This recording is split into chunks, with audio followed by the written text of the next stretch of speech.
দেশের রাজনৈতিক ইতিহাসে ২৮ অক্টোবর একটি ভয়াল দিন। ২০০৬ সালের এদিন ঢাকার রাজপথে যে বর্বরতা ও হত্যাযজ্ঞ হয়েছিল তা আজও জাতির বিবেককে নাড়া দেয়।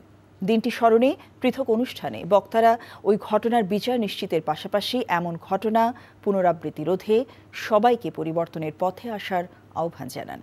আর বিএনপি নেতা রিজভী আহমেদ বলেন, লগি বৈঠার ঘটনা গণতন্ত্র হত্যার প্রথম বহিঃপ্রকাশ। সালাউদ্দিন কাদেরকে সঙ্গে নিয়ে আরও জানাচ্ছেন নাহিদ প্রিন্স। ২০০৬ সালের ২৮ অক্টোবর ঢাকার পল্টন ময়দান পরিণত হয়েছিল রক্তাক্ত মাঠে। আওয়ামী লীগের লগি বৈঠার আঘাতে সেদিন প্রাণ হারান বিভিন্ন রাজনৈতিক দলের কর্মীরা। সে সময়ের নির্মমতার স্মৃতি আজও বহন করে বেড়াচ্ছেন তৎকালীন ঢাকা মহানগর পূর্ব শিবির সভাপতি, দক্ষিণ মহানগর সহকারী সেক্রেটারি কামাল হোসেন। হত্যাকাণ্ডের বিচারের দাবি জানান নিহতের স্বজনরা। ওয়ার্কার্স পার্টির অফিস আছে, সেখান থেকে উপর থেকে আমাকে ইট মেরে আমার মাথা অলরেডি থেতলে দিয়েছে। আমি এখনো কিন্তু আমার এখানে গর্ত আছে আর কি।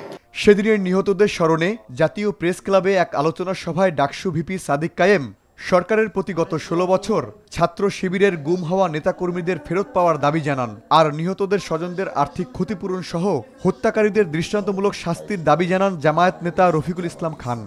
আমরা অন্তর্বর্তীকালীন সরকারের কাছে অনুরোধ করব, এই সকল গণহত্যার বিচার এই স্বাধীন বাংলাদেশে হতে হবে। শেখ হাসিনাকে প্রধান আসামি করে সুনির্দিষ্ট মামলা হয়েছিল, সেই মামলার চার্জশিট হয়েছিল। সেই চার্জশিট এক অদৃশ্য শক্তির ইশারায় অধিকতর তদন্তের কথা বলে সরায় নেওয়া হয়। এদিকে ঢাকা বিশ্ববিদ্যালয়ে এক আলোচনা সভায় বিএনপির সিনিয়র যুগ্ম মহাসচিব রুহুল কবির রিজভী বলেন, ২৮ অক্টোবরের লগি বৈঠা গণতন্ত্র হত্যার প্রথম বহিঃপ্রকাশ। একই অনুষ্ঠানে এবি পার্টির চেয়ারম্যান মুজিবুর রহমান মঞ্জু বলেন, ২০০৬ সালের সেই ভয়াবহ ঘটনার পুনরাবৃত্তি রোধে সবাইকে নির্বাচনের মাধ্যমে পরিবর্তনের পথে আসতে হবে।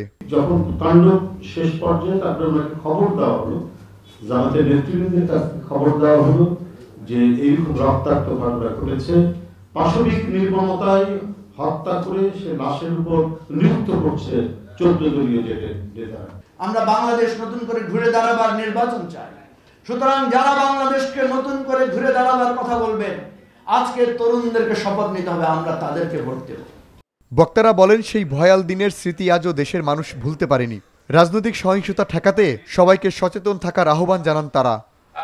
Nahid Prince, NTV news, Dhaka. Bundle থাকলে প্রতি সেনমানিতে টাকা বাঁচবে। বিকাশ সেনমানি বান্ডেল কিনে জিতুন প্রতি লেনদেনে।